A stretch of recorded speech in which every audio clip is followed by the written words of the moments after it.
നമസ്കാരം. ഇന്ന് ചെയ്യുന്നത് മത്തങ്ങ വറുത്തരിശ്ശേരി. നമ്മുടെ സദ്യയിലെ ഒരു പ്രധാന കറിയാണ് ഈ വറുത്തരിശ്ശേരി. ഇതിൽ മത്തങ്ങ മാത്രം ഉപയോഗിച്ചിട്ടുള്ള വറുത്തരിശ്ശേരിയാണ് ഇന്ന് തയ്യാറാക്കുന്നത്. അതിനായിട്ട് മത്തങ്ങ മുറിച്ച് അതിൻ്റെ തോല് ചെത്തി പിന്നെ ഉള്ളിലുള്ള കുരുവും കാമ്പും എല്ലാം കളഞ്ഞ് വെള്ളത്തിൽ നന്നായി കഴുകിയെടുത്തതിന് ശേഷം ചെറിയ കഷ്ണങ്ങളാക്കി നുറുക്കി വീണ്ടും വെള്ളത്തിലിട്ട് വെക്കുന്നുണ്ട്. ഈ മത്തങ്ങ വറുത്തരിശ്ശേരി എളുപ്പത്തിൽ തയ്യാറാക്കാം. എന്താണെന്ന് വെച്ചാൽ സാധാരണ മത്തങ്ങയും വൻപയറും കൂടിയാണല്ലോ മിക്കവാറും വറുത്തരിശ്ശേരി തയ്യാറാക്കുന്നത്. ഇവിടെ നമുക്ക് മത്തങ്ങ മാത്രം എടുക്കുന്നതുകൊണ്ട് വൻപയർ വേവിക്കുകയും ആ സമയം ലാഭിക്കാം.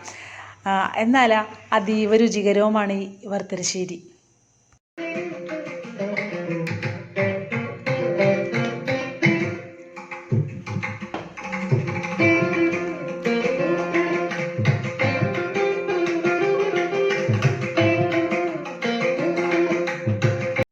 അപ്പം നമ്മുടെ മത്തങ്ങ കഷ്ണങ്ങളൊക്കെ വൃത്തിയാക്കി എടുത്തിട്ടുണ്ട്. ഇനി സ്റ്റവ് ഓൺ ചെയ്ത് ഞാനിവിടെ ഒരു മൺചട്ടി വെച്ചിട്ടുണ്ട്. അതിലേക്ക് മത്തങ്ങ വേവിക്കാൻ ആവശ്യമായ വെള്ളം ഒഴിച്ചു കൊടുക്കുക. ഈ വെള്ളത്തിലേക്ക് മഞ്ഞൾപ്പൊടി, മുളക് പൊടി, കുരുമുളക് ചതച്ചത്, കറിവേപ്പില, ആവശ്യത്തിന് ഉപ്പ്, അല്പം വെളിച്ചെണ്ണ, പിന്നെ നമ്മുടെ മത്തങ്ങ കഷ്ണങ്ങളും കൂടി ഇട്ട് വേവിച്ചെടുക്കുക.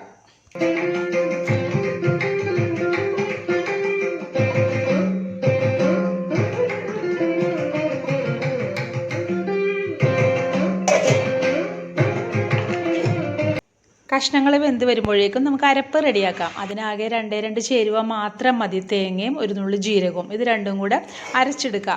മഷി പോലെ അരയണ്ട.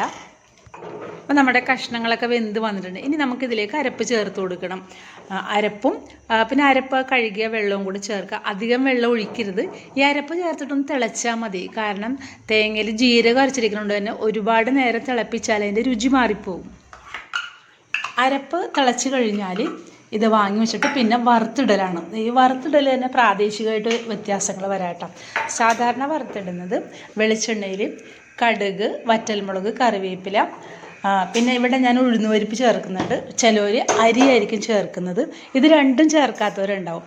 അപ്പോൾ ഇത് പൊട്ടിച്ച് പിന്നെ കുറച്ച് തേങ്ങയും കൂടി ഇട്ട് വറുത്ത് ഒരു ബ്രൗൺ നിറാവുന്നവരെ വറുത്തിട്ട് ഈ വറവ് നമ്മുടെ മത്തങ്ങാക്കൂട്ടിൽ ഇടണം. ഇവിടെ ഞാൻ കടുകും ഉഴുന്നുപരിപ്പും വറ്റൽമുളകും ഒക്കെ പൊട്ടിച്ചതിന് ശേഷം തേങ്ങയും കൂടി ഇട്ട് അത് നല്ല ബ്രൗൺ നിറമായിട്ട് വന്നിട്ടുണ്ട്. ഈ പാകത്തിന് നമുക്ക് നമ്മുടെ കറിയിലേക്ക് ഇത് ഒഴിച്ചു കൊടുക്കാം. ഇത്രയേ ഉള്ളൂ, നമ്മുടെ മത്തങ്ങ വറുത്തരിശ്ശേരി റെഡിയായി. ഇത്രയും എളുപ്പമായിട്ടും എന്നാൽ വളരെ രുചികരമായിട്ടുള്ളൊരു വറുത്തരിശ്ശേരിയാണിത്. വീഡിയോ ഇഷ്ടമായാൽ ലൈക്ക് ചെയ്യാൻ മറക്കരുത്. അതുപോലെ നിങ്ങളുടെ അഭിപ്രായങ്ങൾ പറയുക, സബ്സ്ക്രൈബ് ചെയ്യുക. Thank you for watching.